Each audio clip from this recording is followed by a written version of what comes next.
ଯେତେବେଳେ ସରକାର 4ଟି ବିଶ୍ୱବିଦ୍ୟାଳୟକୁ ମାନ୍ୟତା ଘୋଷଣା କଲେ ବିଶ୍ୱବିଦ୍ୟାଳୟ ଘୋଷଣା କଲେ କାହିଁକି ଏ କଲେଜ ଆସିଲାନି। ଆମ ସହିତ ଜଣେ ପୁରାତନ ଆଲୁମିନି ଅଛନ୍ତି ଯିଏକି ଏ କଲେଜର ଛାତ୍ରୀ ଏବଂ ସେ ମଧ୍ୟ ପ୍ରାଧ୍ୟାପିକା ହେଇକି ମଧ୍ୟ ଅବସର ନେଇସାରିଲେଣି।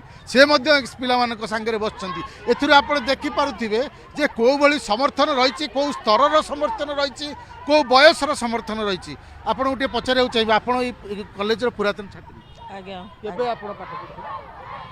ଆଜ୍ଞା କେବେ କେବେ ଆପଣ କେଉଁ ମସିହାରେ ଆପଣ ପାଠ ପଢ଼ୁଥିଲେ?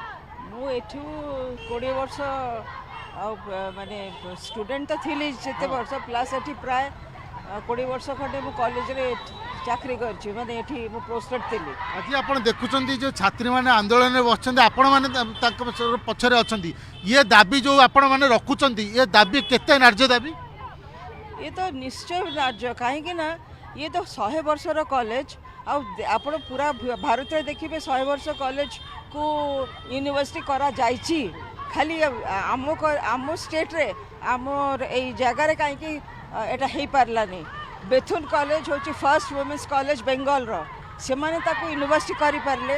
ଆଉ ଆମ କଲେଜ ଯେଉଁଟା first college of ladies education ଓଡ଼ିଶାର, ସେଟା କେହି କରୁନାହାନ୍ତି। ଆଉ ଆମେ 1000 ଥର ତାଙ୍କୁ କହିସାରିଛୁ, ରିକ୍ୱେଷ୍ଟ କରିସାରିଛୁ, ବହୁତ ଥର ଚିଠି ବି ଯାଇଛି। ଆଜ୍ଞା, ଇଏ ଉତ୍କଳ ଗୌରବ ମଧୁସୂଦନ ଦାସଙ୍କର ଇଏ ଅବଦାନ, ତାଙ୍କର ଜାଗା ଆମର ଯିଏ ଉତ୍କଳ ଗୌରବ ଯିଏ ସେଠି ତ ତାଙ୍କୁ ଖାଲି ଇନସଲ୍ଟ କଲେଜକୁ କରାହେଉନି, ଏଣ୍ଟାୟାର ସିଷ୍ଟମଟାକୁ ମାନେ ମଧୁବାବୁଙ୍କୁ ତାଙ୍କ ଝିଅକୁ ସମସ୍ତଙ୍କୁ ଏଇଟା କରାହେଉଛି, ମାନେ ଅପମାନ କରାହେଉଛି। ମୁଁ କହିବି ଆମର ଓଡ଼ିଶା ଜାତିର ଯେଉଁ ମାନେ ପ୍ରାଇଡ୍, ତାକୁ ହିଁ ଅପମାନ କରାହେଉଛି।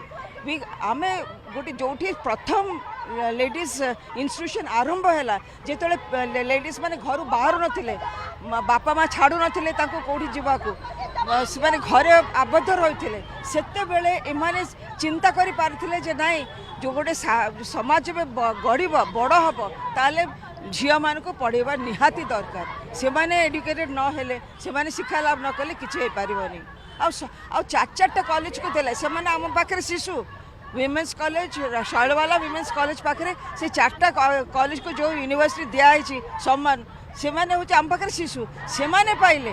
ଅଥଚ ଆମେ 100 ବର୍ଷ ହେଇକରି ତାଠୁ ଉର୍ଦ୍ଧ୍ୱରେ ରହିକରି ଆମେ ପାଇଲୁନି। ଦେଖନ୍ତୁ, ଏଇ ଗୋଟିଏ ବଡ଼ ଭଲ ପ୍ରସଙ୍ଗଟେ ମଧ୍ୟ ଉପସ୍ଥାପନା କରିଛନ୍ତି ଯେ ପୁରାତନ ପ୍ରାଧ୍ୟାପିକା ଥିଲେ ଏବଂ ସେ କହିବା କଥା, ଯେତେବେଳେ ଓଡ଼ିଶାରେ ରକ୍ଷଣଶୀଳ ସମାଜ ଥିଲା, ଯେତେବେଳେ ଓଡ଼ିଶାରେ ଝିଅ ବୋହୂମାନେ ବାହାରକୁ ବାହାରୁ ନଥିଲେ, ପରିବାର ଲୋକେ ତାଙ୍କୁ ବାହାର କରିବାକୁ ମନା କରୁଥିଲେ, ପାଠ ପଢ଼ିବା ତ ଦୂରରେ ଥାଉ, ସେତେବେଳେ ଗୋଟେ ପରିକଳ୍ପନା କରାଯାଇଥିଲା ଶୈଳବାଳା କଲେଜର।